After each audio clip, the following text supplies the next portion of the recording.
Order, please. Before we begin the day routine,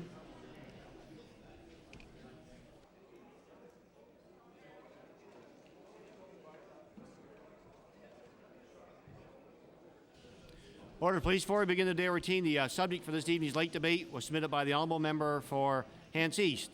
Therefore, be resolved this government should move to have the WCB treat chronic pain sufferers with dignity by providing the service they deserve. Be debated this evening at 6 p.m.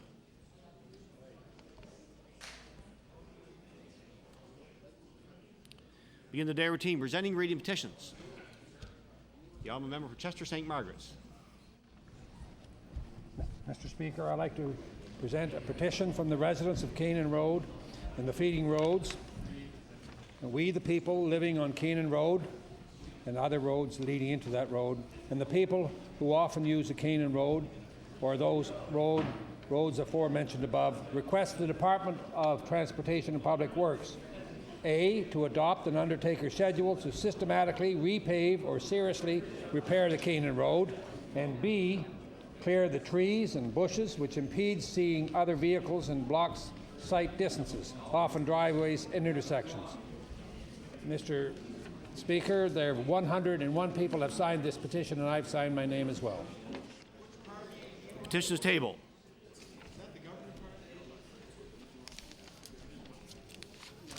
The Honourable Deputy Premier. Mr. Speaker, I beg leave to table a petition from the residents of 70 Tremaine Crescent, a housing complex for seniors in my riding, Mr. Speaker.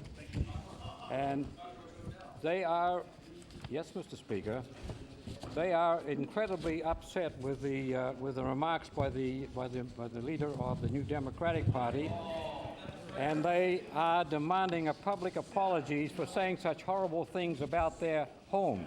And they were inviting Mr. Dexter to visit with them at Tremaine Crescent. Mr. Speaker, I've signed the petition.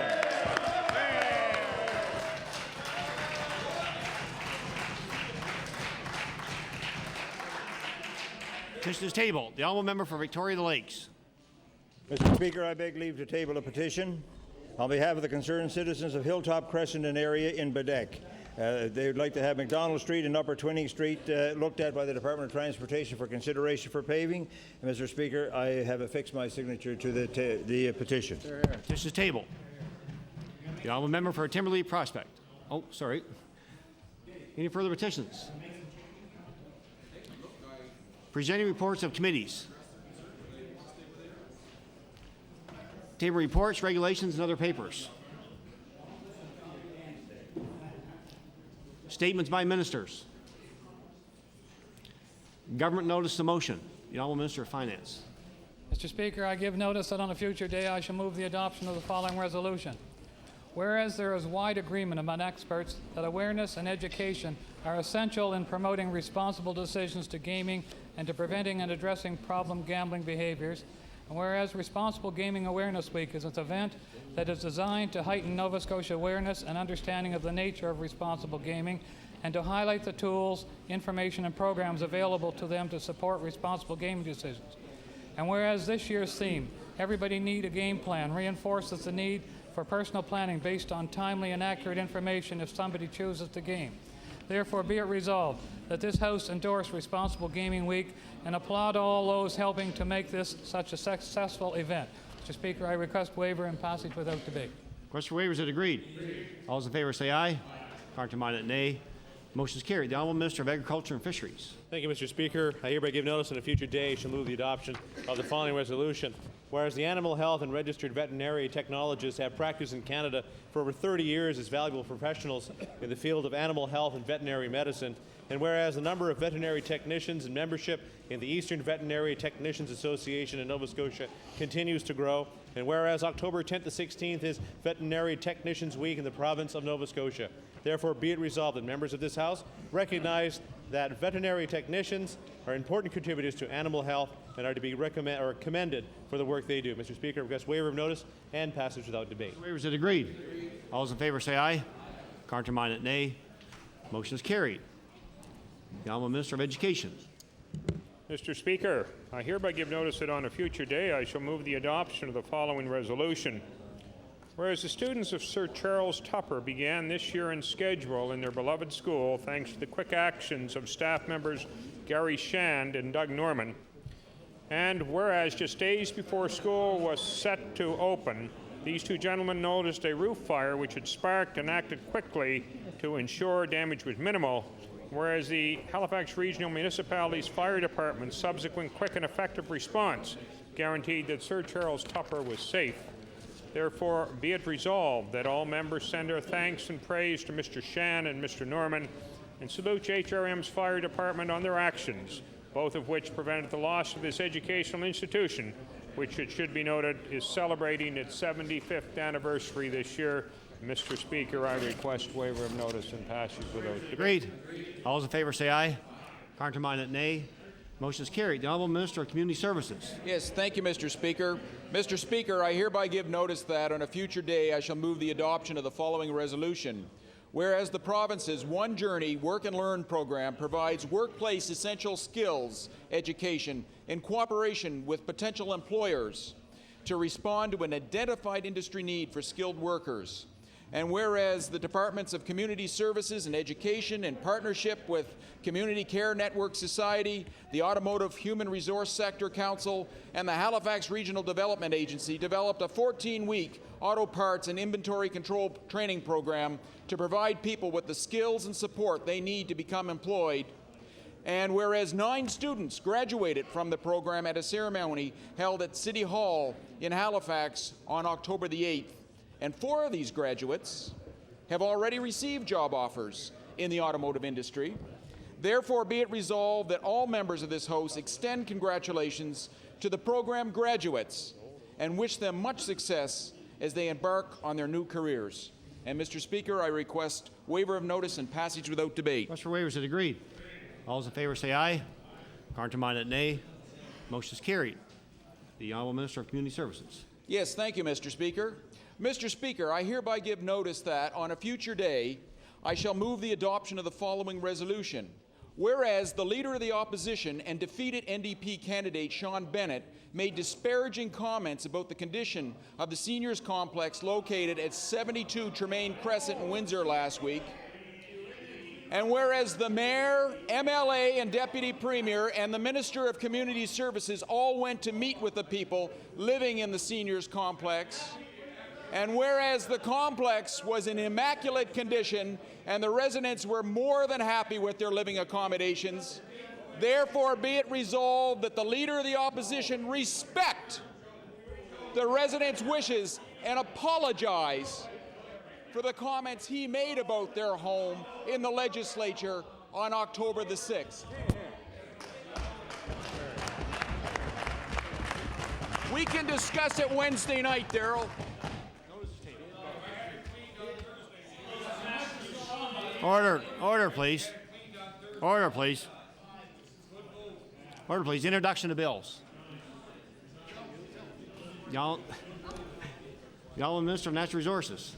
Thank you, Mr. Speaker. Mr. Speaker, I beg leave to introduce a bill, an act to authorize a marketing and promotions levy in the town of Yarmouth and the municipality of the District of Yarmouth.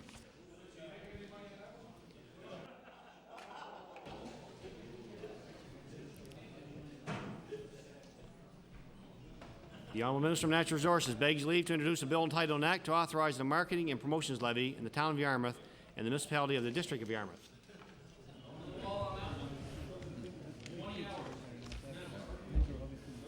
Bill 134 entitled An Act to Authorize a Marketing and Promotions Levy in the Town of Yarmouth and the Municipality of the District of Yarmouth. This bill will be read a second time at a future date.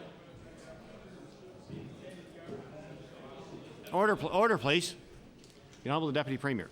Mr. Speaker, I beg leave to introduce a bill entitled An Act to Amend Chapter 1, 1992 Supplement of the Revised Statutes 1989, the House of Assembly Act. The Honourable Deputy Premier begs leave to introduce a bill entitled An Act to Amend Chapter 1, 1992 Supplement, the Revised Statutes 1989, the House of Assembly Act.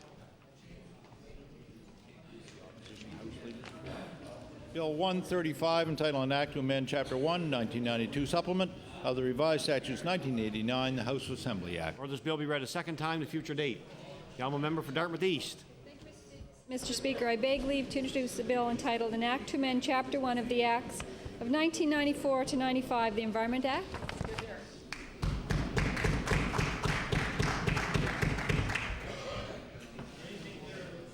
The honourable member for Dartmouth East begs leave to introduce a bill entitled An Act to amend Chapter 1 of the Acts of 1994-95, the Environment Act. Bill 136, entitled An Act to amend Chapter 1 of the Acts of 1994-95, the Environment Act. Will this bill be read a second time at a future date? Notice of motion. The honourable leader of the official opposition. Thank you, Mr. Speaker. I hereby give notice that on a future day I shall move the adoption of the following resolution.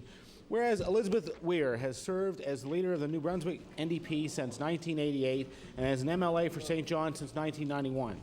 Whereas Elizabeth Weir is therefore the longest serving political party leader in Atlantic Canada's legislatures. And whereas when Elizabeth Weir announced on October 8th that she has asked the New Brunswick NDP to select a new leader, it was widely reported that Weir's political influence on New Brunswick's political agenda was impossible to ignore. Therefore, be it resolved, this House recognize Elizabeth Weir's dedicated public service to New Brunswick, our region, and our country as a legislator and as party leader on the occasion of her decision to leave the party leadership when her successor is chosen. And Mr. Speaker, I'd request waiver, passage without debate. Question waivers are agreed. All those in favour say aye. Contrary-minded, nay. Motion is carried. The honourable member for Halifax Citadel. Thank you, Mr. Speaker. Mr. Speaker, before I read my resolution, I'm wondering with the indulgence of the House I could make an introduction. Certainly. Thank you, Mr. Speaker. I'd like to introduce in the gallery and ask them to leave when I conclude my remarks students and parents from the elementary, junior high, and high schools of the Halifax Peninsula who are here to express their concern about the construction and the non-construction of a gymnasium and an auditorium in the new high school in Halifax, and I'd like the House to give them a warm welcome, and they could rise.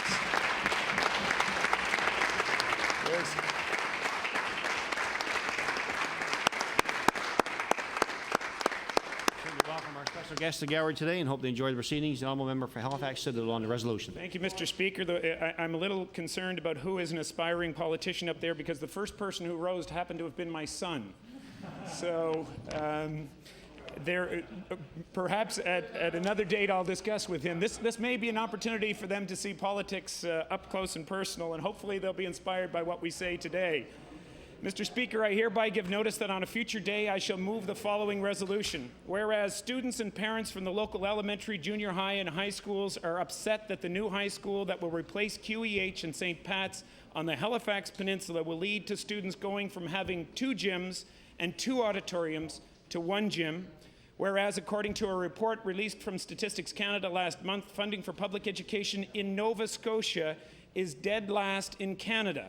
And funding for students in the Halifax Regional School Board is by far the lowest of any school board in Nova Scotia.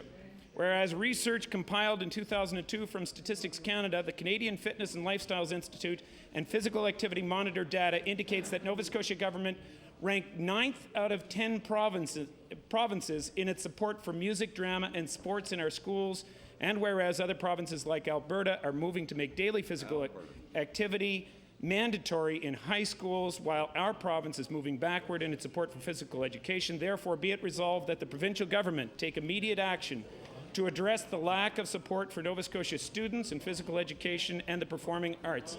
Order, please. Order, please. I believe the honourable member had 4 whereases in the resolution, which would deem Last whereas. out of order. You can reread it.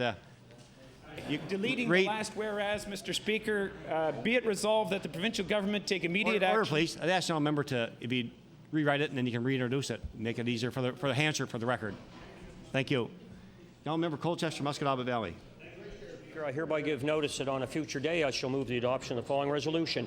Whereas Mr. Hugh Matheson of Brookfield has been a prominent name in both the local and provincial realms of the sporting world for decades.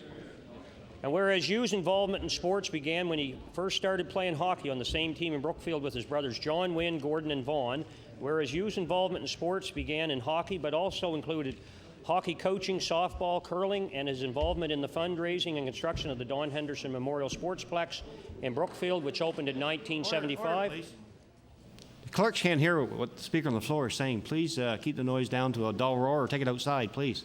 The honourable member Colchester Muscataba Valley. Thank you, Mr. Speaker. Mr. Speaker, before I read the therefore be it resolved, I'd like to take advantage of the opportunity to inform the House that Mr. Matheson was recently acclaimed once again as Colchester County Councillor for his district. Be it resolved that all members of this House acknowledge the tremendous efforts of Hugh Matheson and congratulate him on the upcoming induction into the Nova Scotia Sports Hall of Fame as a builder. Mr. Speaker, I request waiver of notice. All those in favour say aye. Contraminded nay. Motion is carried. The honourable member Cape Breton Centre. I hereby give notice on the future day I shall move the adoption of the following resolution. Whereas on September 2nd, 2004, the Pension Committee of HRM wrote this government to request that municipal pension funds be exempted from the solvency test and subject only to the going concern test. And whereas Mayor Kelly of the HRM made the same request in February 2003, and whereas this would mean that municipal pension funds were subject to the same test as provincial pension funds, yet the HRM Pension Committee reports that this Conservative government has not even responded to their request. Therefore, be it resolved that this House urges the government to quickly accept HRM's request that municipal pension funds be exempted from the solvency test or from calculations of the grow-in benefit as part of the solvency test, to avoid an increase in contributions or decrease in pension caused by this test. I seek waiver, Mr. Speaker. Mr. Waiver. There are several noes. The notice is tabled. The honourable member for Halifax Citadel. Thank you, Mr. Speaker. Mr. Speaker, I hereby give notice that on a future day I shall move the following resolution. Whereas students and parents from the local elementary, junior high, and high schools are upset that the new high school that will replace QEH and St. Patrick's High School on the Halifax Peninsula will lead to the students going from having 2 gyms and 2 auditoriums to 1 gym. Whereas, according to a report released from StatsCan last month, funding for public education in Nova Scotia is dead last in Canada, and funding for students in the Halifax Regional School Board is by far the lowest of any school board in Nova Scotia. Whereas research compiled in 2002 from Statistics Canada, the Canadian Fitness and Lifestyles Institute, and physical activity monitoring data indicates that the Nova Scotia government ranked 9th out of the 10 provinces in its support for music, drama, and sports in our schools. Therefore, be it resolved that the provincial government take immediate action to address the lack of support for Nova Scotia's students in physical education and the performing arts. Mr. Speaker, I ask for waiver of notice and passage without debate. Waiver. Is it agreed? Here are no. Notice is tabled. The honourable member for Pictou East. Thank you, Mr. Speaker. I hereby Order, please. Order, please. The honourable member for Pictou East. Thank you, Mr. Speaker. I hereby give notice on a future day I shall move the adoption of the following resolution. Whereas students from East Pictou Middle School recently took part in an all-out one-day cleanup effort at Melmurby Beach, and whereas this exercise was part of an international beach cleanup day, and whereas besides cleaning up, students also collected pledges and donations that will be used towards a variety of school-related initiatives. Therefore, be it resolved that all members of this House congratulate students from East Pictou Middle School for their drive and determination in this exceptional, worthwhile effort. And I seek waiver of notice. All those in favour say aye. Contraminded nay.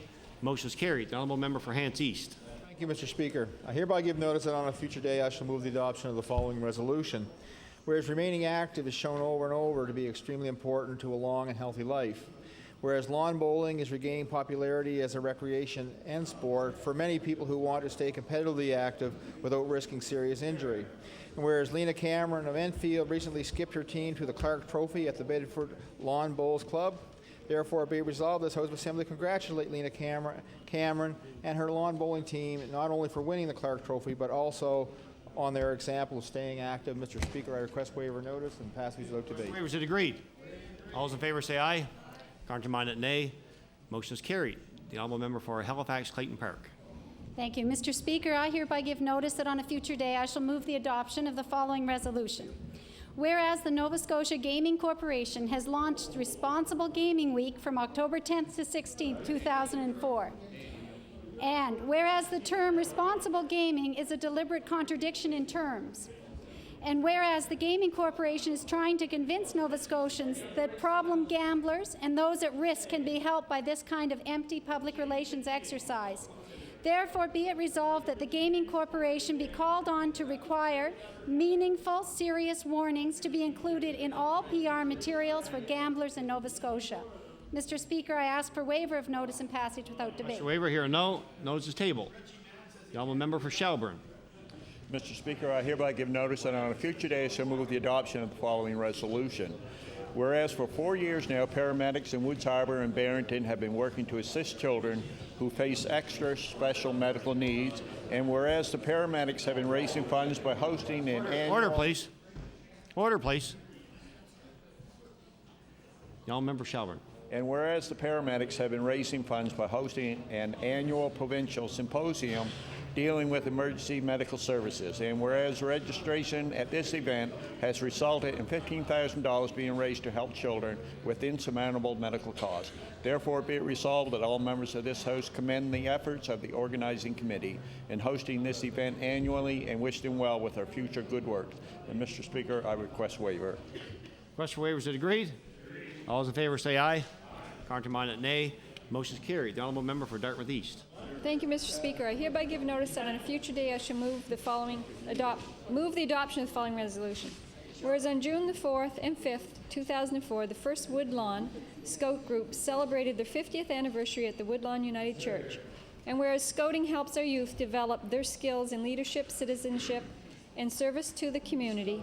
And whereas the first Woodlawn Scout Group has been sponsored by the Woodlawn United Church since 1954, therefore be it resolved that this legislature commend the first Woodlawn Scout Group and its sponsor, Woodlawn United Church, for providing programs and services that contribute to the education and development of the young people in our community. And Mr. Speaker, I would ask for waiver and passage without debate.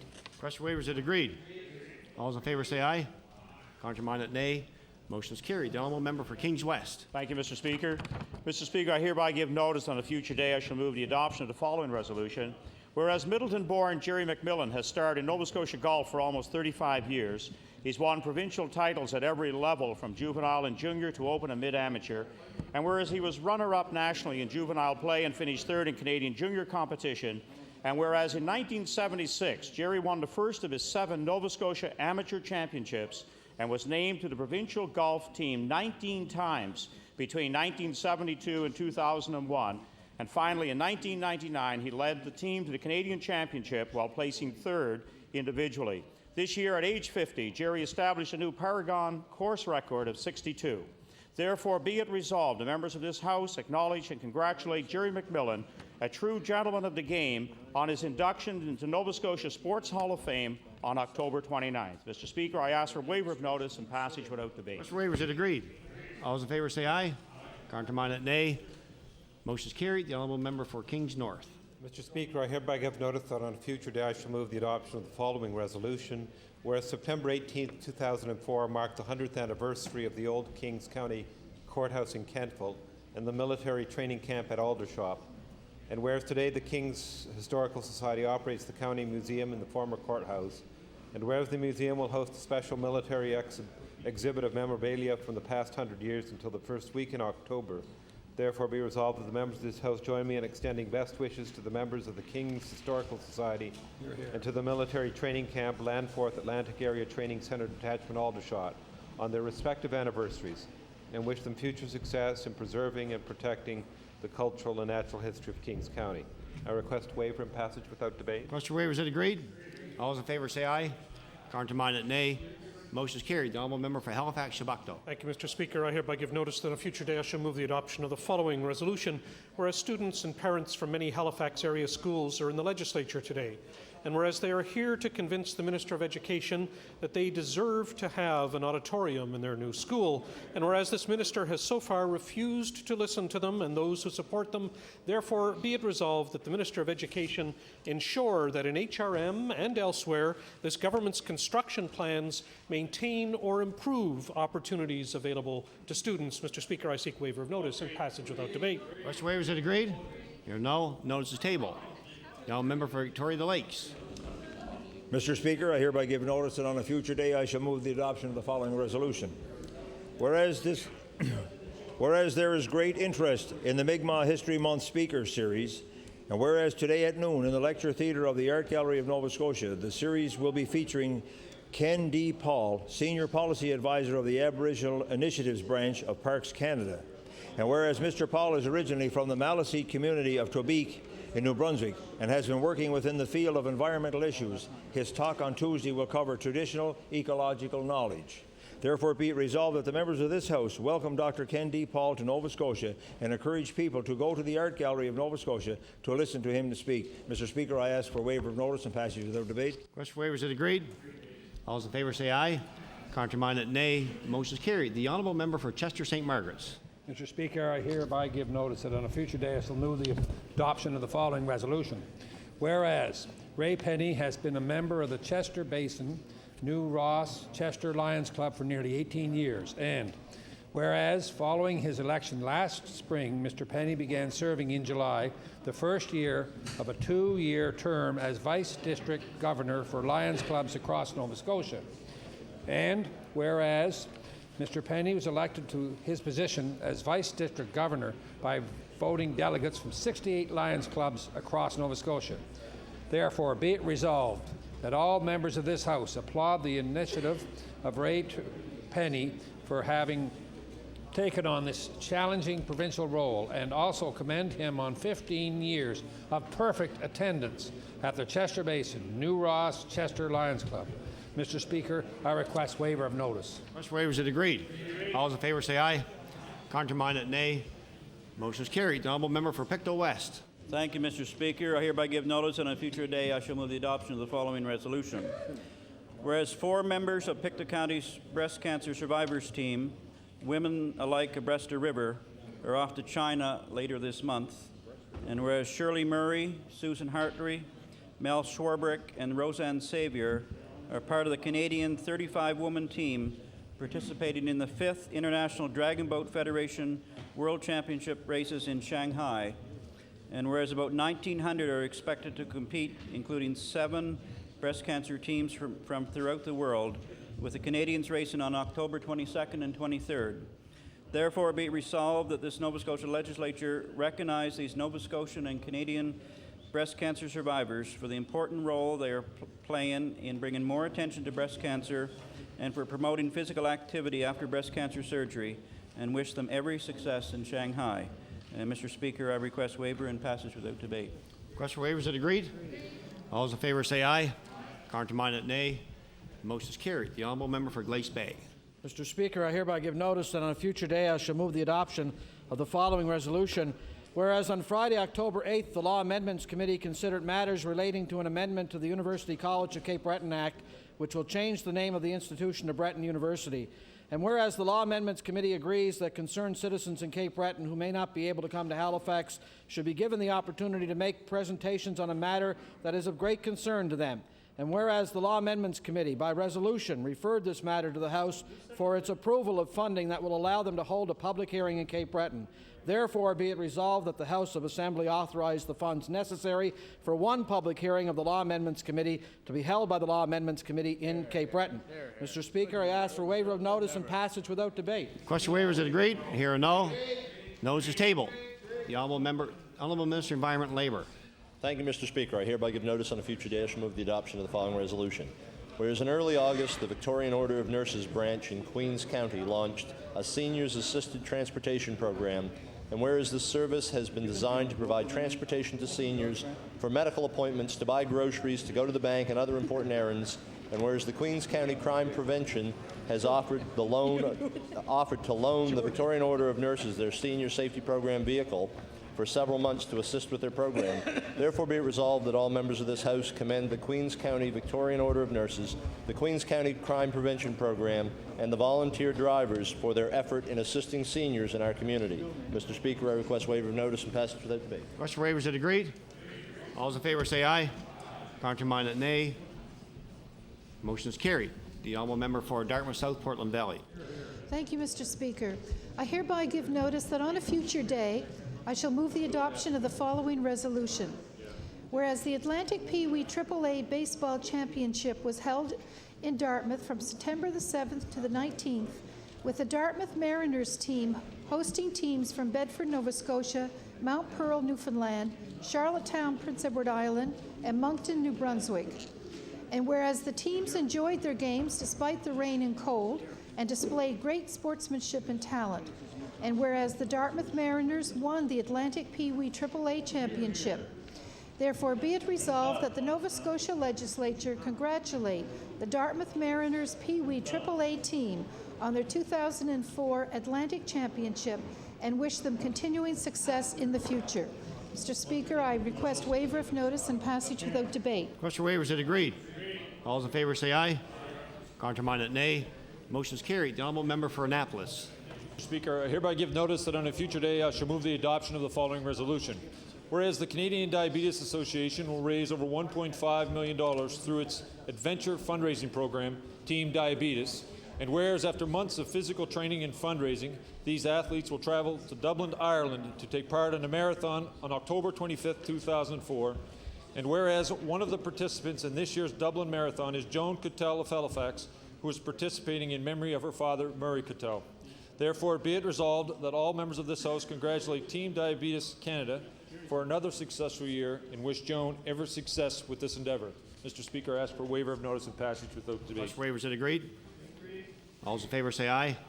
Contraminded nay. Motion is carried. The honourable member for Kings North. I hereby give notice that on a future day I shall move the adoption of the following resolution. Whereas members of the Blomidon and Canning communities are rallying around the family of Joey Ward, a 7-year-old boy fighting the battle against aplastic anemia. And whereas neighbour Paulette Millett has organized fundraising events in the Canning Arena to raise money for the Ward family. And whereas the Canning Lions Hall held a dance, auction, and bake sale at the Pro Baptist Church and created and sold hand-painted Joey bandanas in support of the event to raise $6,556. Therefore, be it resolved that the members of this House wish Joey Ward health and happiness for his future and thank his brave bone marrow donor and 8-year-old sister Cody, the volunteers of the Canning Lions Club, the Canning Arena, and the Canning Credit Union for their support and generosity towards the Ward family. I request waiver of notice. Question waiver, is it agreed? All those in favour say aye. Contraminded nay. Motion is carried. The honourable member for Dartmouth North. Thank you, Mr. Speaker. I hereby give notice that on a future day I shall move the adoption of the following resolution.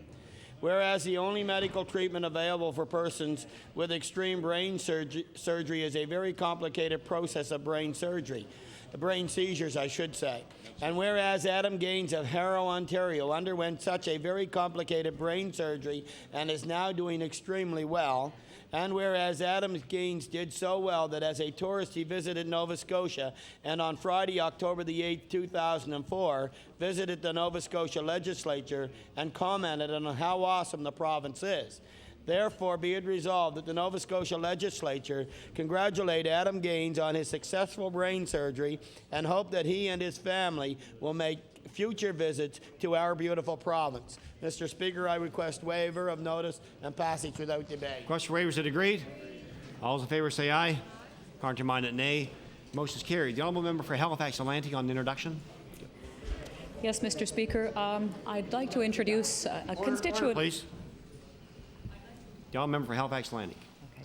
Yes, Mr. Speaker, I'd like to introduce the House a constituent of mine, who's Ernie Brennan, who is also joining the political ranks and running for candidate as mayor, and we wish him and all others great success. So, thank you.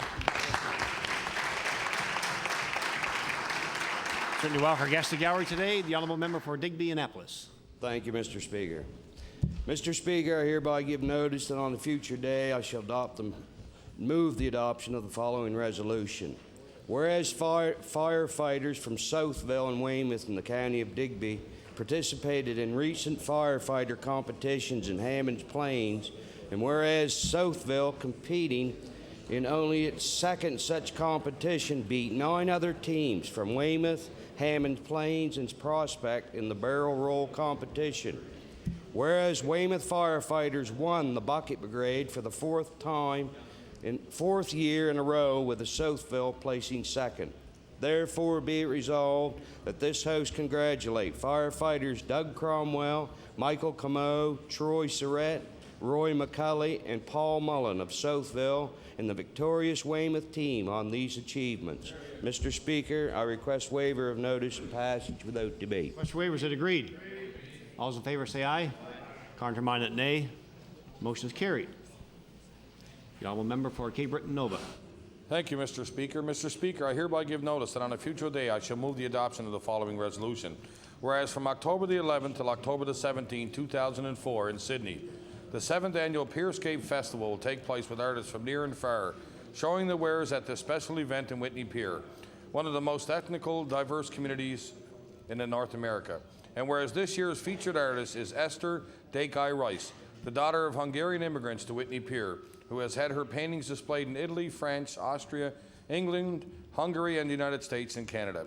Whereas Esther passed away in 1985, leaving behind a legacy that her community is honored to share. Therefore, be it resolved, the members of the Legislative Assembly extend their sincere congratulations to the Whitney Pier Society for the Arts in celebrating their 7th annual Pierscape, and all the best in the years ahead. Mr. Speaker, I request a notice of waiver and passage without debate. Question for waivers that agreed. All those in favor say aye. Counterminded nay. Motion is carried. The honourable member for Kings West. Thank you, Mr. Speaker. Mr. Speaker, I hereby give notice on a future day I shall move the adoption of the following resolution. Whereas Jake Spinney of Aylesford, Nova Scotia, demonstrated his commitment to the sport of football by relocating to the metro area to attend Charles P. Allen High School in Bedford in order to further his training and football experience. And whereas as one of the first 2 graduates of the Valley Minor Football Association, was highly regarded in provincial football circles as one of the best linebacker prospects in the province. And whereas Mr. Spinney was named a Metro League All-Star and an Under-17 Defensive Player of the Year by Football Nova Scotia for 2003-04, therefore be it resolved, the members of this House acknowledge and congratulate Jake Spinney for being named to the Mount Allison Mounties football squad and extend best wishes in his post-secondary studies and success in forging his AUFC career. Mr. Speaker, I ask for waiver of notice and passage without debate. Question for waivers that agreed. Is it agreed? All those in favor say aye. Counterminded nay. Motion is carried. The honourable member for Timberlea Prospect. Thank you, Mr. Speaker. I'll be asking for waiver and passage without debate. I hereby give notice on a future day I shall move the adoption of the following resolution. Whereas Doug Branscombe of the Halifax Regional Recreation Staff will take part in the Joints in Motion Marathon Run for Arthritis in Dublin this month. Whereas on Friday, October 1st, HRM Recreation staff raised over $3,000 at a fundraiser at the St. Mary's Boat Club. And whereas the highlight of the fundraiser was a haircut given to Phil Hammond of the HRM Recreation staff, which raised over $300. Therefore, be it resolved that the Nova Scotia Legislature congratulate and thank Doug Branscombe, Phil Hammond, and the staff of the HRM Recreation Department for their good work for the Arthritis Society. I ask for waiver and passage without debate. Question for waivers that agreed. All those in favor say aye. Counterminded nay. Motion is carried. The honourable member for Glace Bay. Mr. Speaker, I hereby give notice that on a future day I shall move the adoption of the following resolution. Whereas October 10th to the 16th has been designated as Home Support Workers Week in Nova Scotia, and whereas home support workers across the province assist countless Nova Scotians by providing quality and compassionate care in the comfort of the clients' homes, and whereas dedicated home support workers play an integral role in the delivery of health care in our province, therefore, be it resolved, the members of this House extend our sincerest appreciation to home support workers throughout our province and wish them all the best in the times ahead. Mr. Speaker, I ask for waiver of notice and passage without debate. Question for waivers that agreed. All those in favor say aye. Counterminded nay. Motion is carried. The honourable member for Dartmouth North. Thank you, Mr. Speaker. I hereby give notice that on a future day I shall move the adoption of the following resolution. Whereas the Dartmouth Boys and Girls Club has played an integral part in the lives of many Dartmouth's children and youth by offering programs and services that meet their need. And whereas Wilfred Warner, a Dartmouth Rotarian, served the club since its inception some 40 years ago as past president and past treasurer, and is now involved in writing the history of the Dartmouth Boys and Girls Club. And whereas the National Boys and Girls Club recognizes the valuable contribution made by Wilfred Warner to the local Boys and Girls Club as well as the national body by presenting him with the Bronze and Silver Keystone Award. Therefore, be it resolved that the Nova Scotia Legislative Assembly recognize the valuable contribution Wilfred Warner made to the Boys and Girls Clubs locally as well as nationally during his 40 years of involvement. And Mr. Speaker, I request waiver of notice and passage without debate. Question waivers that agreed. All those in favor say aye. Counterminded nay. The motion is carried. The honourable member for Preston. Thank you, Mr. Speaker. Mr. Speaker, whereas this session of the 2004 Fall Legislature, the NDP has played the usual game of flip-flop and catch-up, whereas the NDP has done little more than follow along and ride the coattails of more imaginative and progressive legislation, And whereas the NDP efforts to help the people of the province protect the environment, natural resources and youth have failed miserably. And therefore resolved that the NDP has only been able to follow this session instead of lead. But at least they didn't get in the way, and it asked for waiver. Question for waiver. I hear a no. Notice is tabled. The honourable member for Cape Breton Centre. Mr. Speaker, I hereby give notice on a future I shall move the adoption of the following resolution. Whereas this week, October 10th to the 16th, is Community Care Worker Week. And whereas homemakers in New Waterford are celebrating their 25th anniversary of servicing New Waterford and surrounding areas. And whereas their loving and giving care has helped many of the citizens to recover while saving health care significant dollars. Therefore, be it resolved that this House congratulates New Waterford homemakers on their 25th year of giving superb care to their clients and wishing them many more years of service to their community. I seek waiver, Mr. Speaker. Question for waiver is agreed. All those in favor say aye. Counterminded nay. Motion is carried. Orders of the day, oral question put by members. Question period begin at 2:53 and at 3:53. The honourable leader of the official opposition. Thank you very much, Mr. Speaker. My question is for the minister responsible for the gaming strategy. Responsible Gaming Week starts today. This government says they're serious about problem gambling in spite of their record. They refuse to hold public hearings on problem gambling. They silence the experts, and they invest just 1% of the money they make from gambling on actually helping people who need it. Mr. Speaker, one Liberal leadership candidate has at least been upfront about his intention. He wants to expand gambling in Nova Scotia. So my question, Mr. Speaker, is this. Will the minister tell us whether or not there is any possible expansion of gambling on the table? The Honourable Minister of Finance.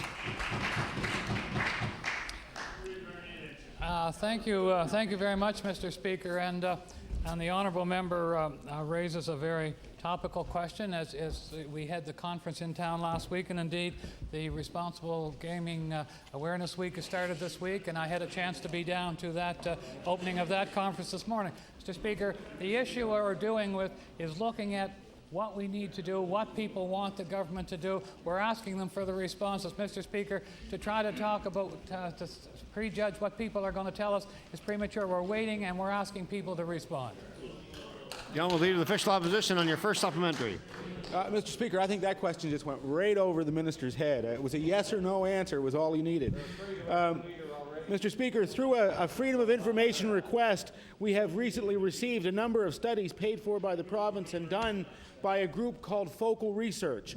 This group has been studying VLTs and gambling addiction for years. In October 2002, the group recommended a number of features that could actually help people. Features such as looking into the ways to allow people to set their own budgets, linking pop-up reminders to total time played, and allowing people to set their own time limits. So my question, Mr. Speaker, is to the minister, why haven't you acted on any of these recommendations? The Honourable Minister of Finance. Thank you very much, Mr. Speaker. And the honourable member raises a number of the tests. Now, the honourable member will know that there's been tests going on in terms of in the Valley this summer about people regulating themselves. They will know that there's been tests going on in other part of this province in terms of gambling. Mr. Speaker, our thrust is to have people tell us where they want to go, to develop a consensus among people and then move in that direction, Mr. Speaker. This government is listening to people so we can develop the policy that we go forward with. The Honourable Leader of Official Opposition on your final supplementary. It's ironic, Mr. Speaker, it's Responsible Gaming Week and it's this government that's refusing to be responsible. This province has no plan to deal with VLT addiction. So my final question, Mr. Speaker, to the minister is this. How can you expect the people of this province to believe that you are serious about problem gambling when it's clear that you ignore recommendations that might actually help people? The Honourable Minister of Finance. Thank you very much, Mr. Speaker. And what the honourable member didn't say is that this is one of the only provinces that has Gambling Awareness Week. This is one of the provinces. We've gone to Dalhousie, we've gone to we've gone to those areas, Mr. Speaker, to bring the message. We have asked people, we're developing our practices and policies with people. Mr. Speaker, we are being responsible by listening to people. The honourable member for Halifax Citadel. Thank you, Mr. Speaker. Mr. Speaker, my question is for the Minister of Education. Students and parents who attended at this legislature today are wondering whether or not this government is listening when it comes to the challenges of education in this province. Funding for education in Nova Scotia is dead last across Canada. Funding for students in this province is approximately 1/2 on a per-student basis the funding that was provided to students on a per-student basis in New Jersey and New York 4 years ago, Mr. Speaker. The trickle-down effect of that, of course, is that we have scholastic scores that need to be substantially improved. We have an arts and sports program that ranks 9th out of 10 in all provinces. My question for the Minister of Education: how serious does he think the problems in education are in this province? The Honourable Minister of Education. Mr. Speaker, I'll go back and make a statement that I made twice in the House before, that you can't have good education without money, but money does not guarantee quality of education. And I wish for once, Mr. Speaker, that the honourable member would recognize the many, many positive attributes of our education. We have a good education system in Nova Scotia, among the very best in the country. The honourable member for Halifax Citadel on your first supplementary. Mr. Speaker, another lame response from the Minister of Education. If he had just listened to the research, the independent research that comes with respect to this. We were 9th in beyond reading and writing indicators, 10th in test scores, 10th in scholastic environment indicators, worst ratio of students to librarians, and this government continues to stick its head in the sand and its hand in the pockets of Nova Scotians, asking for $20 million in user fees. The people in Halifax region are wondering whether or not the disparities are going to continue. Can this minister, Mr. Speaker, assure the people in the Halifax region that there will be more equity under the new funding formula that's being contemplated by this government? The Honourable Minister of Education. Mr. Speaker, the honourable member forgets a million new texts, millions of dollars for literacy and math. The Learning for Life program was one of the most progressive plans that this province has ever seen in education. Mr. Speaker, Mr. Hogg will finish his report and we will study it. And matter of fact, I expect a draft of that, Mr. Speaker, within 4 weeks. The honourable member for Halifax Citadel on your final supplementary. Mr. Speaker, from the beginning of time in the education system in Nova Scotia, we've been adding hundreds of thousands of new books, millions more books. Of course, we're improving in some areas by replacing the things that were there before, but in terms of taking us to a standard that meets national averages or even begins to approach it is not being tried by this government. $2 million was cut out of renovations and repairs in this year's education budget. My question to the Minister of Education: will you speak to the Minister of Finance and the Premier about funding the gymnasium and the auditorium at the new high school in the Halifax Peninsula? The Honourable Minister of Education. Mr. Speaker, I speak to the Premier and the Finance Minister about money for education on a regular basis. I would also remind the honourable members that their 3P school scheme took millions of dollars from the classrooms.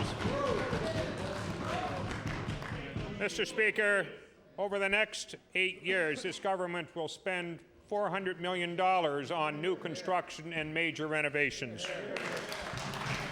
The Honourable Leader of the Official Opposition. Well, thank you, Mr. Speaker. In fact, education funding is a pressing issue, and parents in Nova Scotia are bearing more and more of the burden. Parents are now fundraising for necessities. Home and school associations are fundraising to open up school libraries.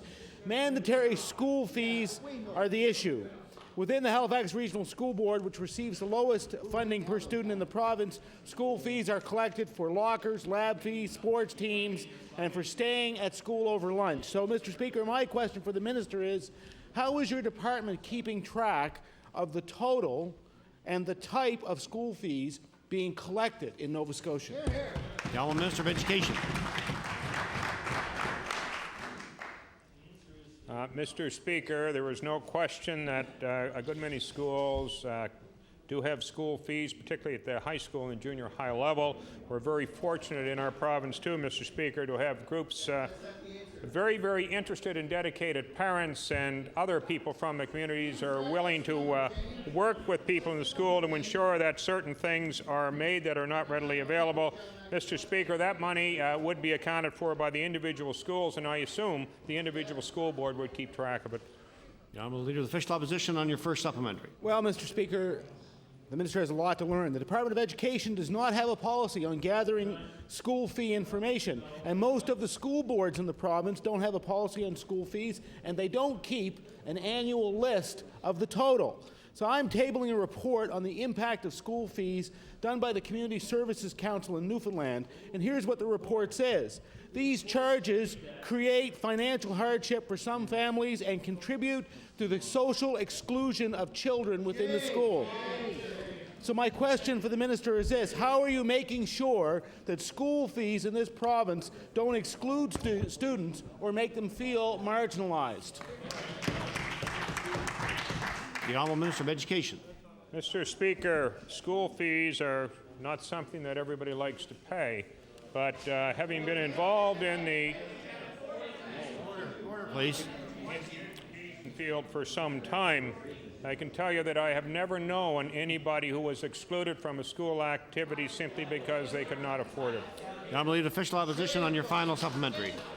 Thank you, Mr. Speaker. It reminds me of the same kind of questions we got in the early days of the long-term care debate from that same minister. Nova Scotia has come dead last when it comes to education funding, and our cash-strapped schools are increasingly relying on fundraising and school fees. The Newfoundland Minister of Education released a comprehensive paper entitled School Fees, a discussion paper and a framework for action. Mr. Speaker, I will table the paper so that the minister can see it. My question for the minister is this: will your department finally look at the impact of school fees and fundraising demands across this province and report back to the House? Mr. Speaker, I'd like to remind the honourable member when he's talking about school fees and things like this, is that the Department of Community Services, my colleague, the minister there, introduced a program of support for low-income families that, and this was the first in Canada taking into consideration... Order, please. Order, please. The Honourable Member for Digby Annapolis. Mr. Speaker, my question is for the Minister of Agriculture and Fisheries. Right now, at this very moment in Southwest and West Nova, an illegal fishery is taking place. This illegal fishery has many illegal backdoor sales of lobster meat to restaurants, illegal sales to the United States, and false paperwork for border crossing, and is being done by Nova Scotia licensed dealers. In many cases, these activities have been reported to the authorities, but no apparent action has been taken. Can the minister please tell this House and the fishermen of this province why this is being allowed? The Honourable Minister of Agriculture and Fisheries. Thank you, Mr. Speaker. And ultimately, that's a good question, is why. On a number of occasions, I've spoken to the Minister of DFO to no avail. We have gotten no help on this one at all. No, this has been reported a number of times to DFO, and they've done nothing. And I think it's time that fishermen of this province get something.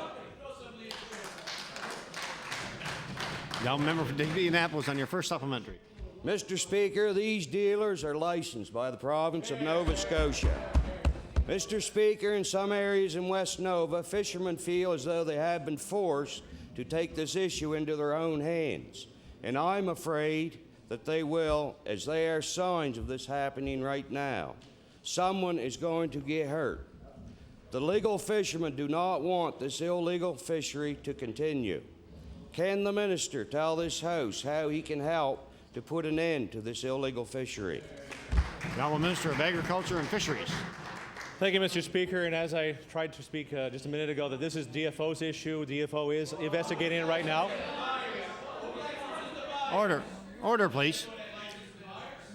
Order, please. The Honourable Minister of Agriculture and Fisheries. Mr. Speaker, I just simply want to say that this main issue is a DFO issue. They are investigating. The RCMP at this point are investigating this issue. And should something be arise that there is illegal activity on the buyer's side, we will yank the buyer's license. Thank you, sir. Now, member for Digby Annapolis on your final supplementary. Yep, you're up. Mr. Speaker, it is estimated that there is a minimum of $200,000 worth of illegal lobster being fished weekly in Southwest and West Nova. This represents a great loss not only to the lobster stocks in this area, but also to this province. In the early 2000s, this Nova Scotia government suggested putting a fish plant enforcement team in place to enforce regulations where they had jurisdiction. Plants in this area which have been buying these illegal lobsters have not been checked in any way. Can the minister tell us if the fish plant enforcement team has ever existed, and if not, is there a plan to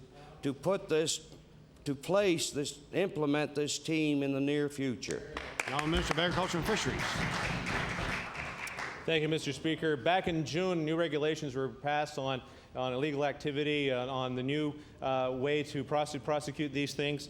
As I said in my previous answer was, when the group goes out to do the investigation, should DFO pull us in and want to participate in an actual answer to this problem, we will do so at that time. Thank you. The honourable member for Hants East. Thank you, Mr. Speaker. My question will be for the Minister of Economic Development. Mr. Speaker, a great many people in my constituency depend on Air Canada Jazz either directly or indirectly for their employment. And you can imagine their shock at reading the story in today's paper that puts the future of those jobs in jeopardy. Pilots who fly for Jazz have been told that one option on the table is to downsize the Halifax operation by moving the regional headquarters to Quebec or Ontario.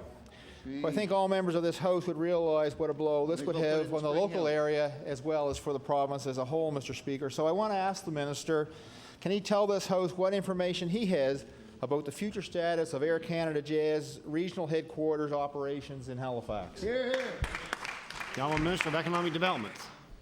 Thank you very much, Mr. Speaker. And Mr. Speaker, as we all read in the paper today, there was a number of questions raised by the member from MP from Sackville Eastern Shore. At this time, we have not been approached as a department, but we are making inquiries after reading the newspaper this morning. Now, member for Hants East, on your first supplementary. Thank you. Thank you, Mr. Speaker. The province's interest in this matter, Mr. Speaker, is not an idle one. One member of the board at the Halifax International Airport Authority is appointed by the Minister of Transportation and Public Works, so he should be able to keep his cabinet colleagues up to date on what's happening there. And the province has invested in the operations of the regional carrier through financial assistance over the years. So I want to ask the Minister again, what action is the Minister taking to ensure that this valuable local employer does not pack their bags and fly west? The Honourable Minister of Economic Development. Thank you very much, Mr. Speaker. And Mr. Speaker, we're ascertaining what the situation is before we decide on a course of action. The Honourable Member for Hants East, on your final supplementary. Thank you, Mr. Speaker. The province is aware that Jazz is replacing the fleet of British Aerospace 146 aircraft, and with that move will come a decision about where to station the new planes. Waiting until after the decision has been made before taking action will do nothing for those jobs that may be lost or transferred. So will the Minister commit to taking action today to help keep this airline's offices and the many jobs associated with it in Halifax? The Honourable Minister of Economic Development. Thank you very much, Mr. Speaker. Mr. Speaker, that's exactly what we're doing at this time. The Honourable Member for Preston. Thank you, Mr. Speaker. My speaker is the Minister responsible for Environment and Labour. The spreading of biosolids on the Inglewood Farm in Truro have been halted for the time, but only under extreme pressure from the area residents. Repeatedly, concerned citizens brought this issue to the Department, the Minister, and the Premier, and it took a tremendous amount of work and effort on their part to have their concerns addressed. Finally, the Nova Scotia Farm Practice Board had given the power over whether or not the spreading would be considered a regular farm practice.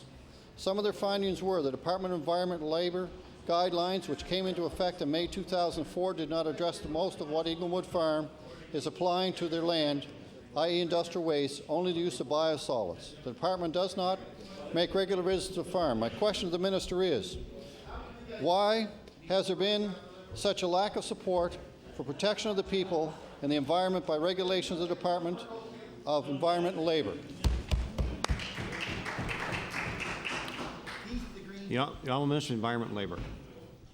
Thank you, Mr. Speaker. We certainly have done our very best to protect the people in that area, and as has been stated previously, it was the odor issue that was the problem. The science is sound. Unfortunately, we were unable to get the odor problem under control, and therefore the spreading of biosolids on that farm was stopped.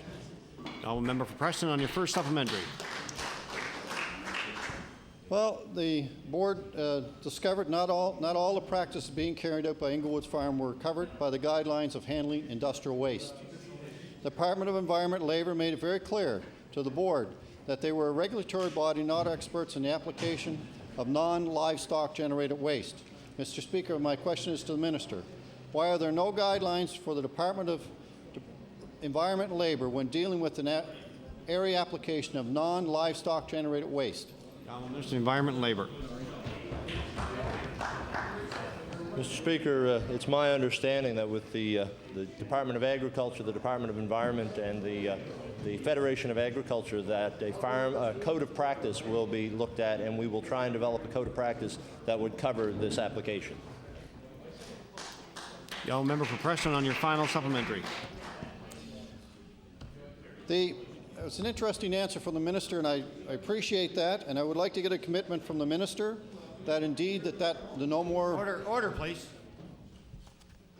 The Honourable Member for Preston has the floor. ...will be considered for application by the department until such a time as those regulations are in place, and also ensure that the Minister of Department of Labor works with the Department of Agriculture to implement these guidelines in the immediate future. The Honourable Minister of Environment and Labour. Mr. Speaker, I can assure the member opposite that we will be working with the Department of Agriculture to ensure that the guidelines are implemented and acted upon properly. The Honourable Member for Halifax-Shabukdale. Thank you, Mr. Speaker. My question is for the Minister of Education. Today at our legislature, students and their parents rallied to get the attention of this government. Members of the Cornwallis, Sir Charles Tupper, and other parent-teacher associations are trying to draw this government's attention to a matter they have so far refused to deal with. The fact is that the new Halifax High School will not have an auditorium. Instead, the parents will be forced to fundraise if they want their children to have an auditorium. With the many stresses and strains already in place on families through school fees, will the minister tell this House how he believes it is fair to force parents to fundraise for something many other schools have had paid for by the province? Minister of Education. Mr. Speaker, thank the honourable member for that question. The fact is that in the schools where there are auditoriums, I met with staff this morning because I thought this question might come up, and we couldn't find one that really was funded by the province. Now, Member for Halifax-Shabukdale on your first supplementary.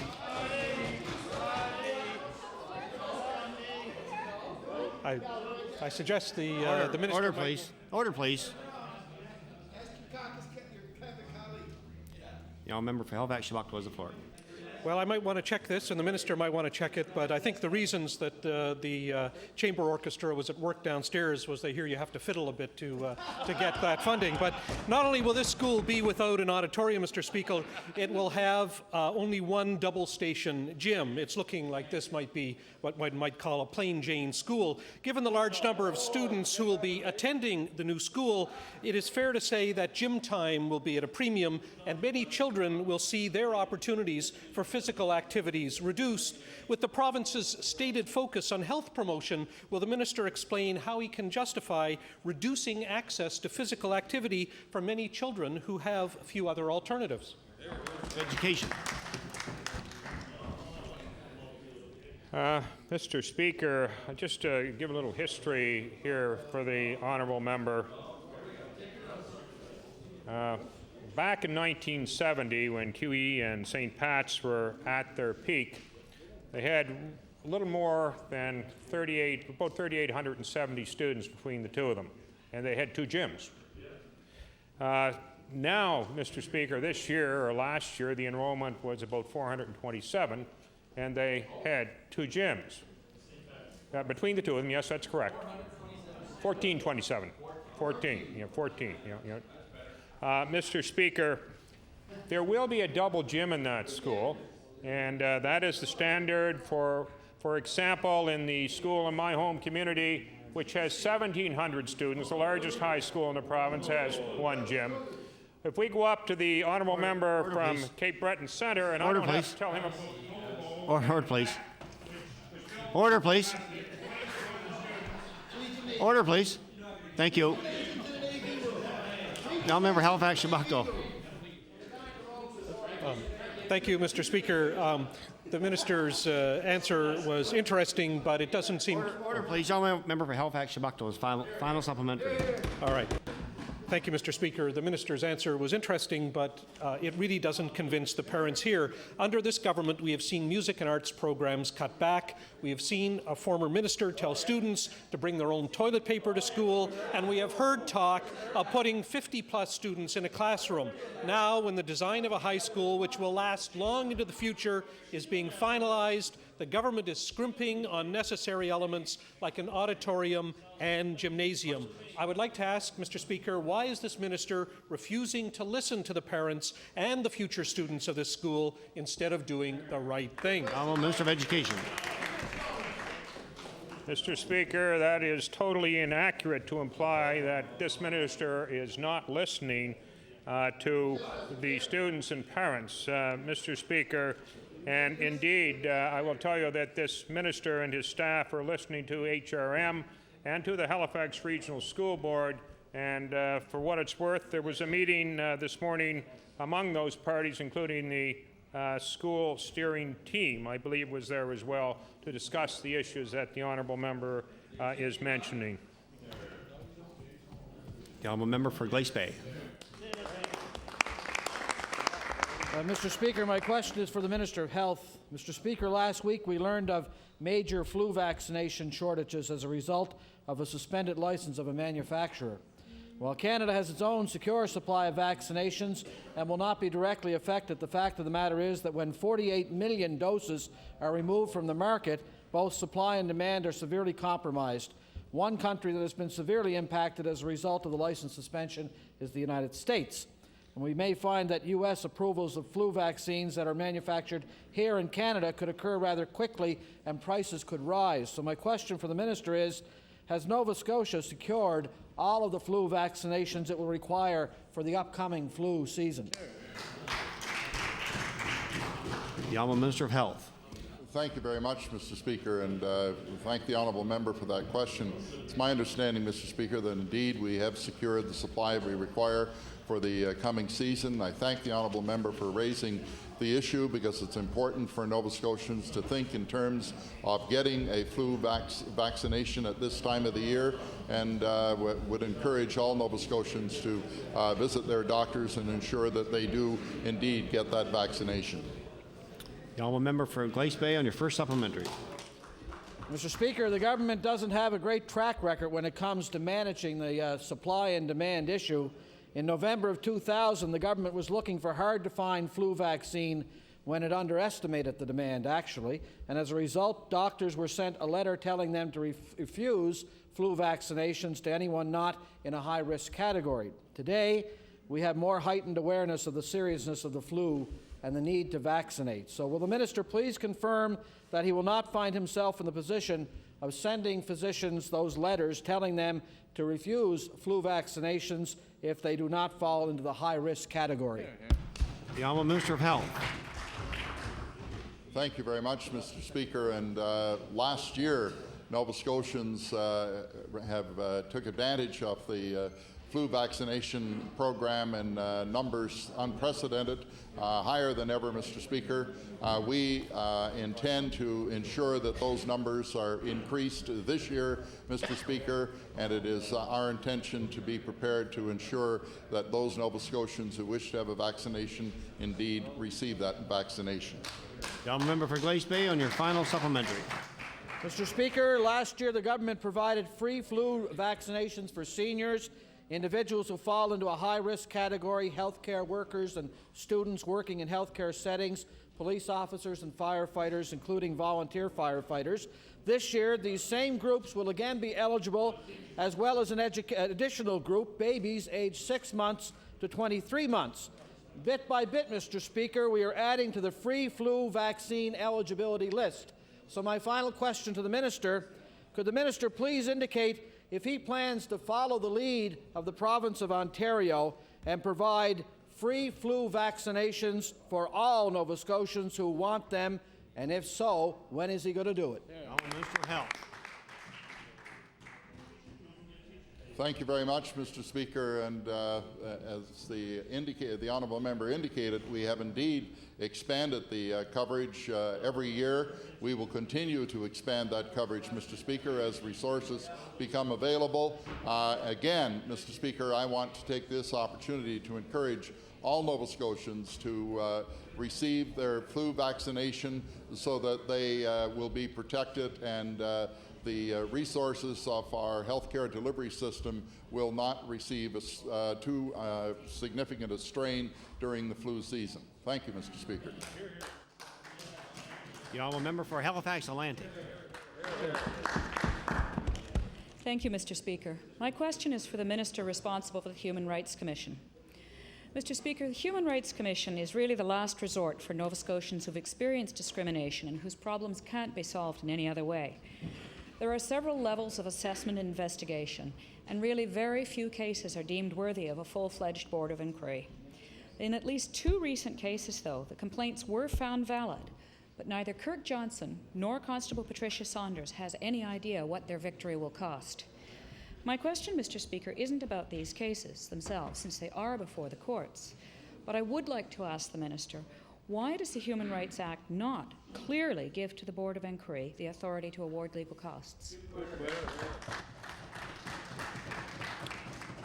The honourable minister responsible for the human rights, the honourable minister of justice. Thank you very much. I thank the honourable member for the question, and obviously my answer will not refer to the particular cases in question, other than to say that I understand that boards of inquiry have in the past awarded legal costs to individuals. Member for Halifax Atlantic on your first supplementary. Mr. Speaker, there really should be no debate left about this. It was found that Kirk Johnson was the victim of racism when he was repeatedly stopped by Halifax Regional Police, and Constable Patricia Saunders was the victim of gender discrimination after she became pregnant while working for the Kentville Police Service. The human rights appeal procedure is a long and grueling one, and it's usually expensive. Those legal costs for the appellants represent one more layer of deterrence for anyone looking for the help of the Human Rights Commission. Mr. Speaker, when will this government amend this act to clarify that legal costs aren't just an additional burden for those already burdened? The honourable minister of justice. Again, in answer to the honourable member's question, I can indicate that in boards of inquiry in the past have awarded legal costs. Obviously, as in any litigation process, occasionally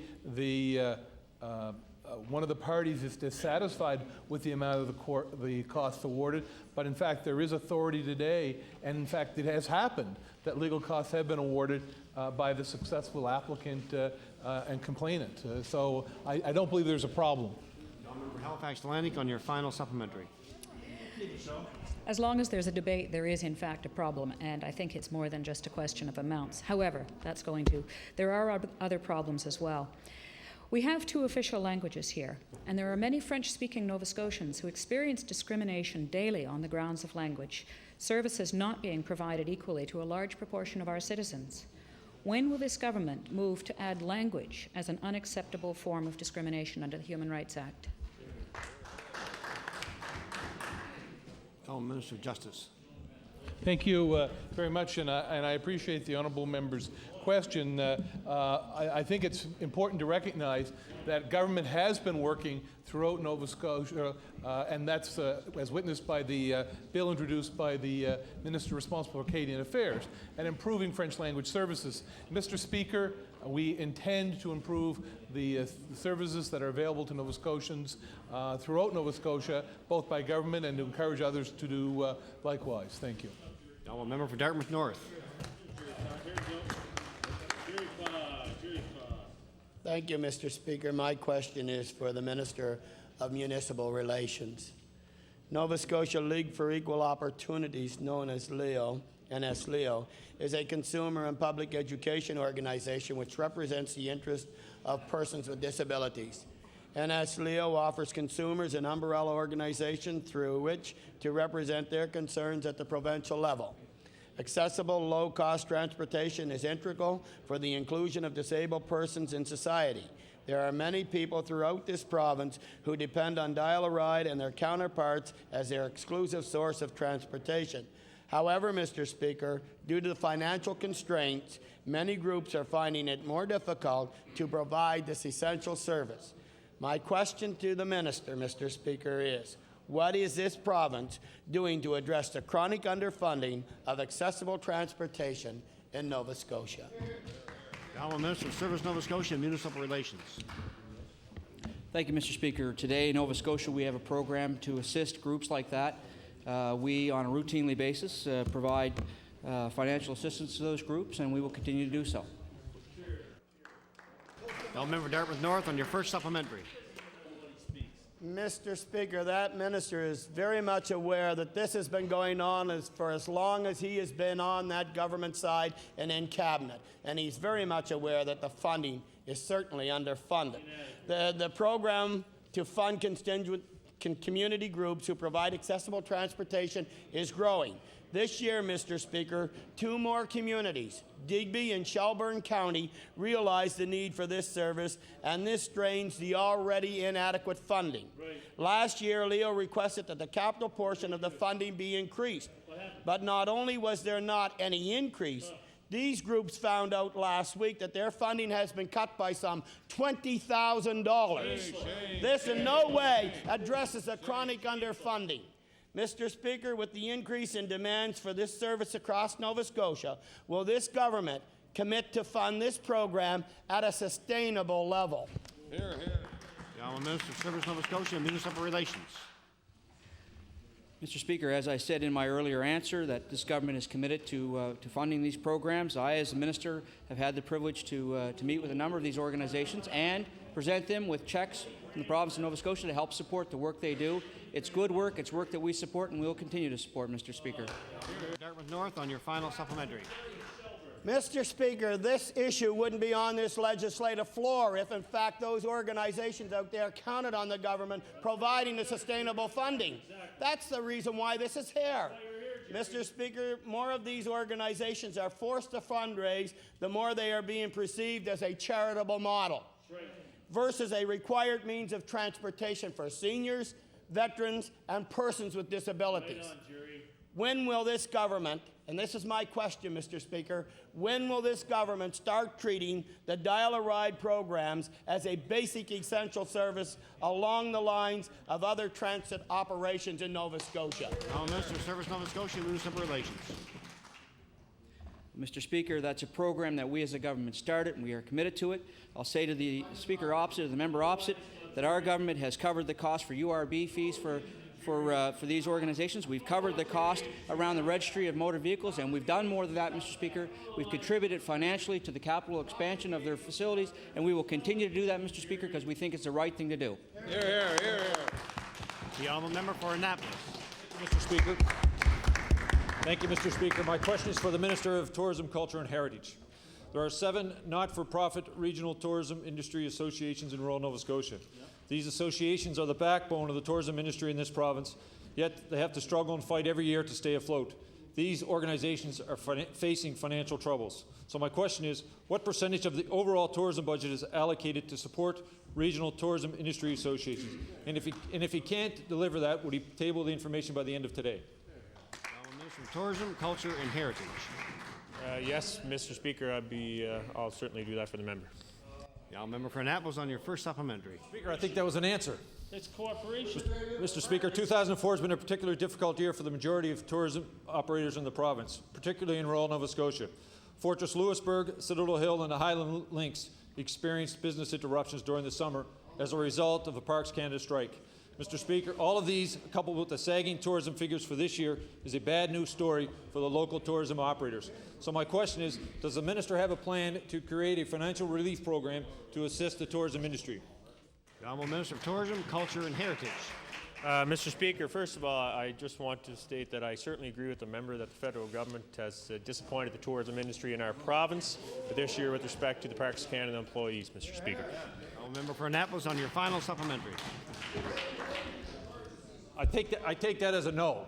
I take that as a no. The RTIAs are looking for a more appropriate funding formula from government, Mr. Speaker.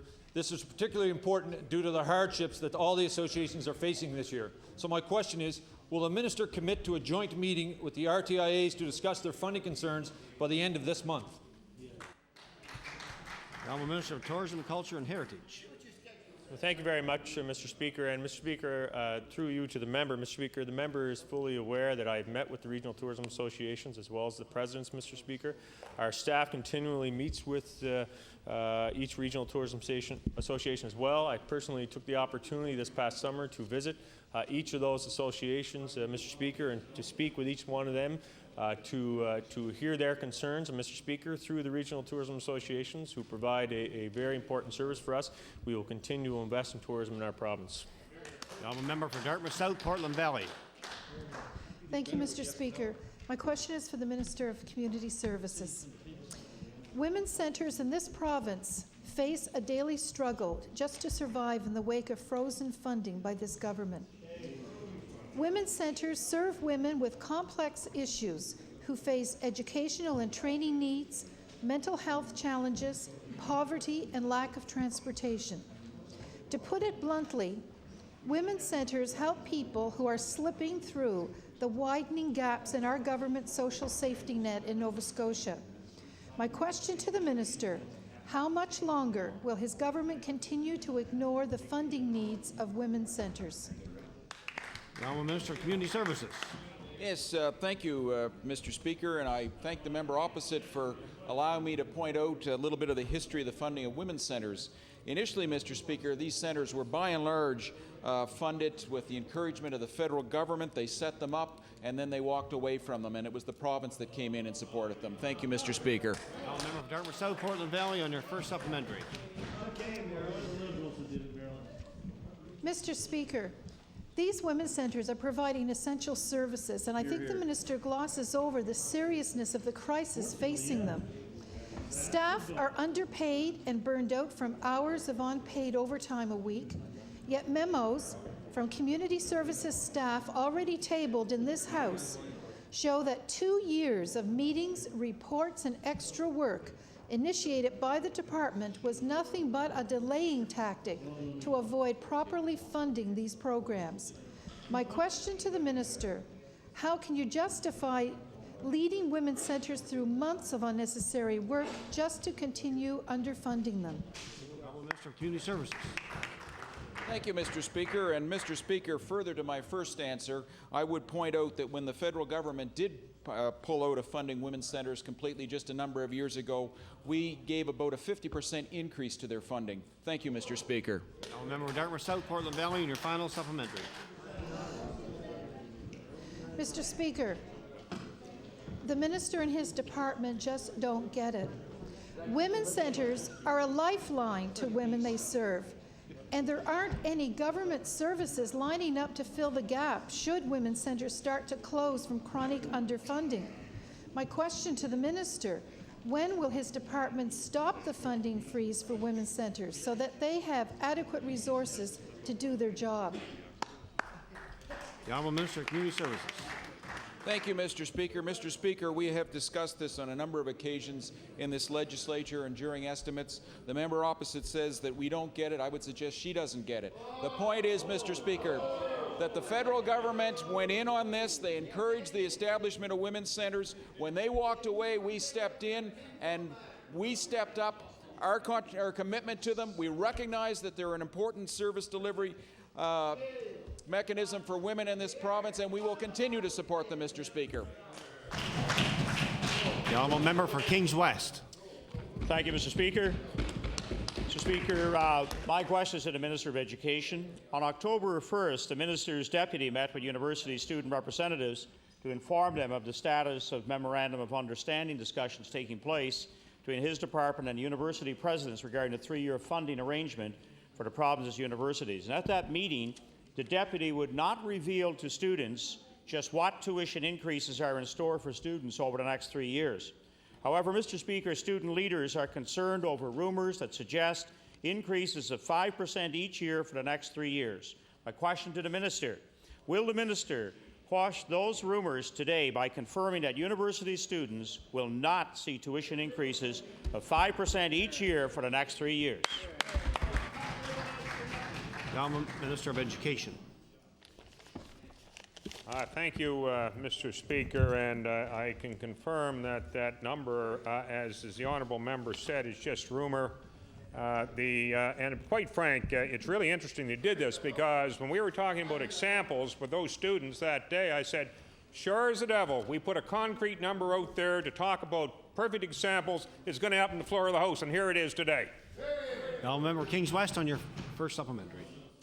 Mr. Speaker, university students in the province already face the highest tuition in the country, and if tuition increase of 5% each year go forward, students will be facing over $7,000 tuition fees starting next year.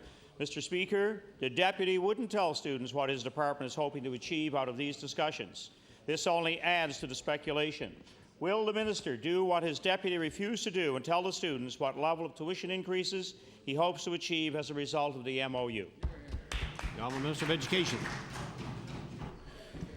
Mr. Speaker, the intent of the MOU is to work with the people from the universities to try and establish predictable and stable funding on a 3-year rotational cycle, much as has been done for the district health authorities through the Department of Health. Mr. Speaker, the government of Nova Scotia, as the honourable member knows, does not set tuition fees. What we are doing, Mr. Speaker, is that with some give and take, is that we were prepared to put predictable funding on the table in exchange for some things, in exchange for some, I don't like to use the word concessions, but some things from the university presidents. One of those things would see the amount of tuition increases capped. The member of Kings West on your final supplementary. Well, Mr. Speaker, we do not accept that the students of this province certainly don't accept that explanation. The bottom line is Nova Scotia's per capita post-secondary funding is the second lowest in the country. My question, when will this government stop making excuses and help our students facing the highest tuition in Canada? The Honourable Minister of Education.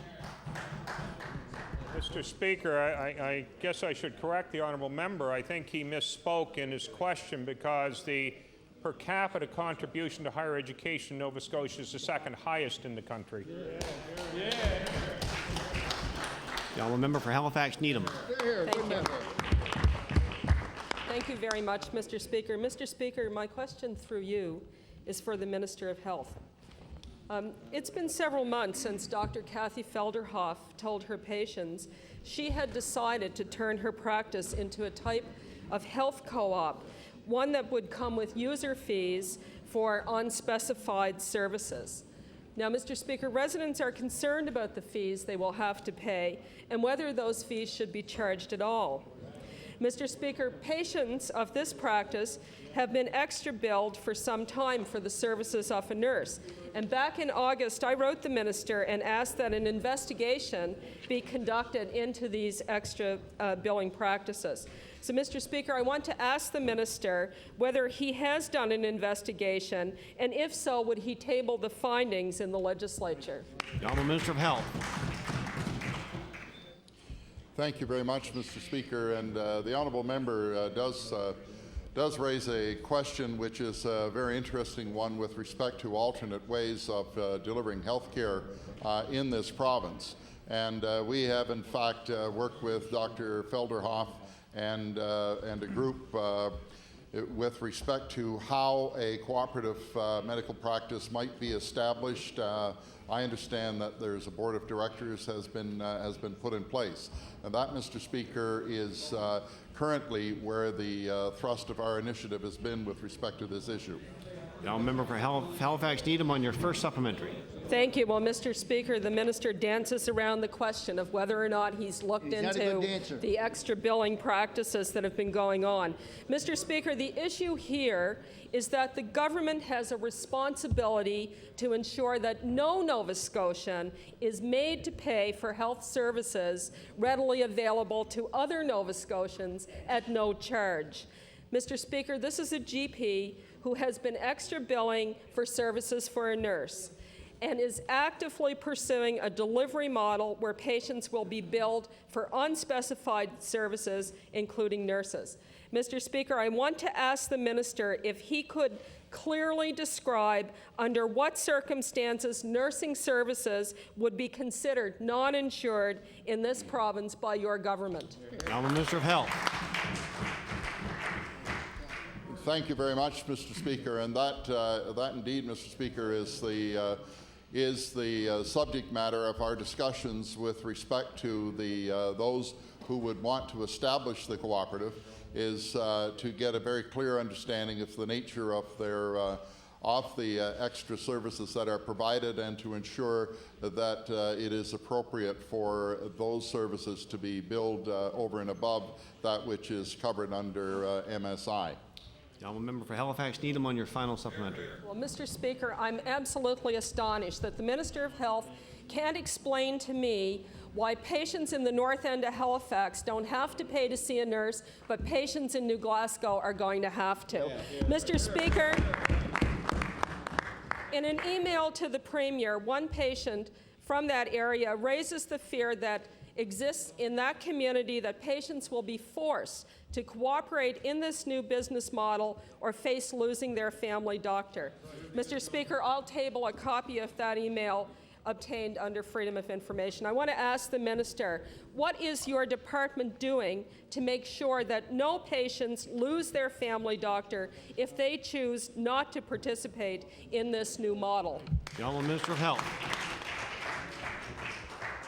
Thank you very much, Mr. Speaker. We are working very hard to ensure that the model that, in fact, is adopted is one which is a model that is amenable to patients, Mr. Speaker. And I recognize the concern of the honourable member with respect to this, and that's one of the challenges that we have, is to ensure that if we do, in fact, give our stamp of approval to a new model of delivery, that those patients that are currently receiving services will continue to receive those services into the future. The honourable member for Cape Breton West. Mr. Speaker. Mr. Speaker, my question is for the Minister of Environment and Labour. Mr. Speaker, labour standards rules in this province are so lax that they contribute to workplace dangers.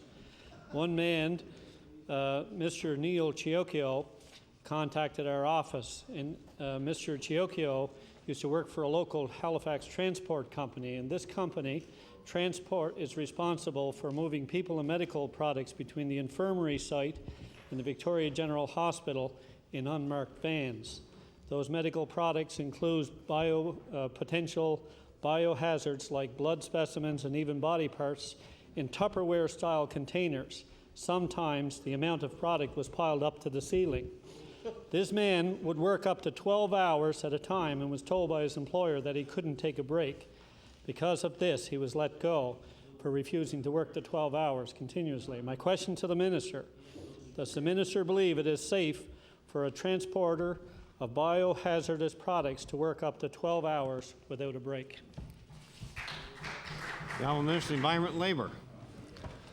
Thank you, Mr. Speaker. With regards to that specific case, I would appreciate any additional information to be brought to my attention, and we certainly would look into that situation within the department. Now, member Cape Breton West on your first supplementary. Well, unfortunately, Mr. Speaker, this particular gentleman contacted his department and received little assistance whatsoever.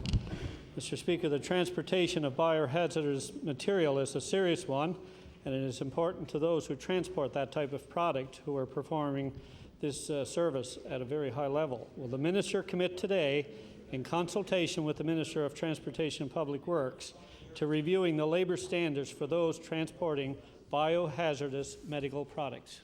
The Honourable Minister of Environment and Labour. Thank you, Mr. Speaker. It's my understanding that the transportation of this material would fall under the federal government, and I certainly would pass that along to the federal government to review and make sure that everything that should be followed is being followed. The Honourable Member Cape Breton West on your final supplementary. Mr. Speaker, I don't know what they're smoking over there, but this is a provincial institution. Order, please. Order. Order, please. That's an unparliamentary. Order, please. It's an unparliamentary comment, and I ask all Member Cape Breton West to withdraw it, please. But everyone's attention. Mr. Speaker, I certainly won't go there, and I do withdraw any suggestion that there's... Cape Breton West on his final supplementary. Thank you, Mr. Speaker. Mr. Speaker, the transport of these products is a provincial responsibility, and they also fall under the transport of hazardous goods provincial regulations, and the minister should be aware of that. So my question to the minister, what will the minister do to ensure that all people responsible for the transport of biohazardous material get the training they need so as to ensure the safety of all Nova Scotians and that these vehicles are properly marked? The Honourable Minister of Environment and Labour. Thank you, Mr. Speaker. I commit to review this particular situation and ensure that all the rules are followed. The Honourable Member for Timberlea Prospect. Thank you, Mr. Speaker. My question through you is to the Minister of Transportation. 10th of May, I wrote a letter to the Minister asking him to review the 2-kilometer stretch of road that connects the number 3 and I thank the Minister again publicly, the reconstructed 103. I'm talking about the 213, which is the Hammonds Plains Road between the crossroads and Exit 5. Currently, there are 2 growing subdivisions, 2 elementary schools, and a junior high school. And hopefully, when the Minister of Education makes the announcement within the next few days, there will be the site of a new high school. I'd like to ask the Minister, does his department plan an upgrade of this section of the 213? Minister of Transportation and Public Works. Mr. Speaker, I believe there is something in the planning department, but however, Mr. Speaker, I'm not privy at this moment, or at least sufficiently aware to answer the question directly. Member Timberlea Prospect on your first supplementary. We have a growing community with obvious needs for schools. You have that number of schools connected so closely to the major 103, we of course have issues.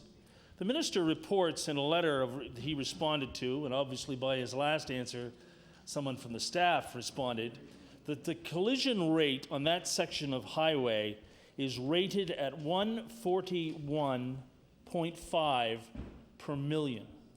The average is 98.6. I'm wondering if the minister could comment upon the fact that based upon the collision rate provided by your staff in a response to my May 10th letter, you agree that with a collision rate higher than the provincial average, we have a 2-kilometer stretch of road with 3 schools and 1 going to be built and 2 growing subdivisions that should be high on the priority list. Minister of Transportation and Public Works. Mr. Speaker, that's why I said to the member in my response to his initial question that indeed we are looking at that particular stretch of road, but I cannot give him the exact measures that will be taken because at the present time I'm not aware of what they are. Member of Timberlea Prospect on your final supplementary. On the 1st of October, the Western Community Council sent correspondence to the new area manager, Suburban, Mr. Barron, asking for a review of this stretch of road, of which the member from Chester St. Margaret's and myself received copies. They are asking, on behalf of the community and on behalf of the school children that attend these schools for lights at a certain intersection and for sidewalks along this 2-kilometer stretch of road. So I would like to table these letters now for the minister's attention and would like him to direct Mr. Barron of his Department of Transportation staff to make a complete review of these requests as of the 1st of October letter coming from the Western Community Council. Minister of Transportation, Public Works. Mr. Speaker, I don't know what the honourable member expects in the way of an answer, but first of all, we do not build sidewalks in the Department of Transportation. We will construct them at other people's expense, but however, it is not our policy to provide sidewalks. Secondly, I've already reassured the honourable member that there are plans in the works for 213. The honourable member for Glace Bay, you have about 35 seconds. Mr. Speaker, my question is for the Minister of Service, Nova Scotia Municipal Relations. On April 20th of this year, the Minister tabled an amendment to the Cemetery and Funeral Services Act. 8 days after the act was passed, the cemetery was purchased, Forest Haven Cemetery, that is. On June 30th, the owner announced he's looking for another buyer. Meanwhile, families still have concerns about the day-to-day operations. It would appear that nothing is solved. Could the minister please confirm whether he has appointed an administrator for that cemetery, and if not, why not? Order, please. Order, please. Time allotted for question period has expired. The Honourable Government House Leader. The Honourable Minister of Economic Development. Thank you very much, Mr. Speaker. And on a point of order, I would like to relay this information to the House. Contrary to an article that appeared in the Chronicle Herald in Halifax this morning, Air Canada Jazz will maintain its corporate headquarters. Order, please. In Order, please. Order, please. Order, please. No, order, please. That is not a point of order, and there's another time in the House hours can be used, better used for that work. The Honourable Government House Leader. Speaker, I move that you now leave the chair and the House resolve in the committee of the whole House on bills. Agreed? Agreed. Carried.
I'd like to recognize the Government House Leader.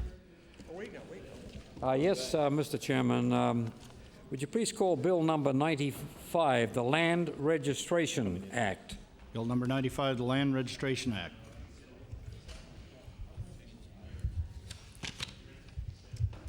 Recognize the honourable member for Cape Breton West.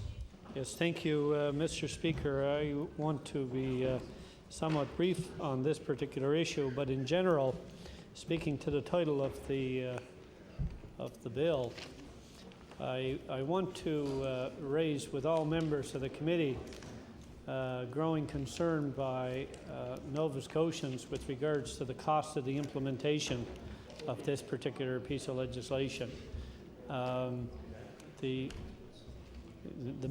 Government House Leader is suggesting it would be very minimal, but from the number of calls that I've received, and I know some of my colleagues in the legal profession who I sometimes find myself dealing with regards to these particular matters, have indicated that the cost of these transactions, and it's something that I addressed on a previous piece of legislation and so on, is quite significant. So it's something that's certainly open for a lot of discussion and debate with the minister, and I know there have been considerable number of stakeholders that have different views on this, but I felt it was important to go on the record with regards to this particular matter, because the consumers, the people of Nova Scotia, can only afford so much, and there is a growing concern that the cost of an individual transaction without too many complications has gone with an increase of almost threefold, and I think that's quite considerable. I know there are other aspects when we're moving to this new Land Registry 2000 issue as well. And I don't want to belabor it for many of those individuals that relate to another piece of legislation, but I think it's very important to put that on the record. But that having been said, we'll certainly give the general endorsement for the principle of the bill.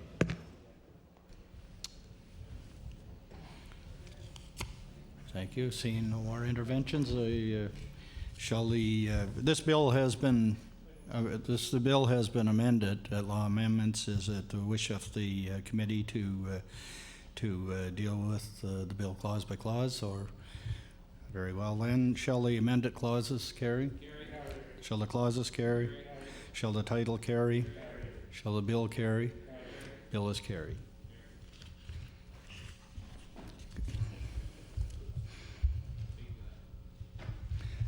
Recognize the government house leader. Yes, Mr. Chairman, would you please call Bill 101, the Public Service Act? Bill 101, the Public Service Act. Is there any interventions on Bill 101? This bill has been amended as well. Shall the clauses as amended carry? Shall the clauses carry? Shall the bill carry? I'm sorry, should the title carry? And the bill carry. The bill is carried. Recognize the government house leader. Mr. Chairman, would you please call Bill 102, the Maintenance Enforcement Act? Bill number 102, the Maintenance Enforcement Act. This bill has not been amended. Shall the clauses carry? Shall the title carry? Shall the bill carry? The bill is carried. Recognize the government house leader. They were covered in the more amendments. Mr. Chairman, would you please call Bill 107, the Prescription Monitoring Act? Call Bill 107, the Prescription Monitoring Act. This bill has been amended. Seeing no interventions, questions been called. Shall the clauses as amended carry? Shall the clauses carry? Shall the title carry? Shall the bill carry? The bill is carried.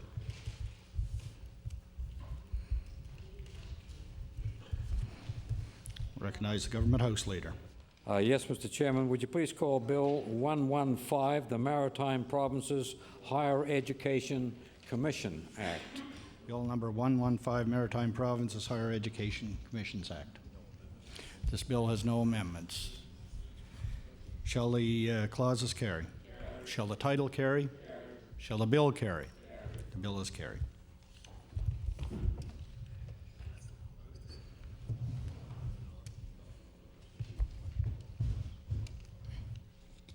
The Honourable Government House Leader. Yes, Mr. Chairman. The next two bills are private members' public bills. Would you please call Bill 116, the Liquor Control Act? Bill number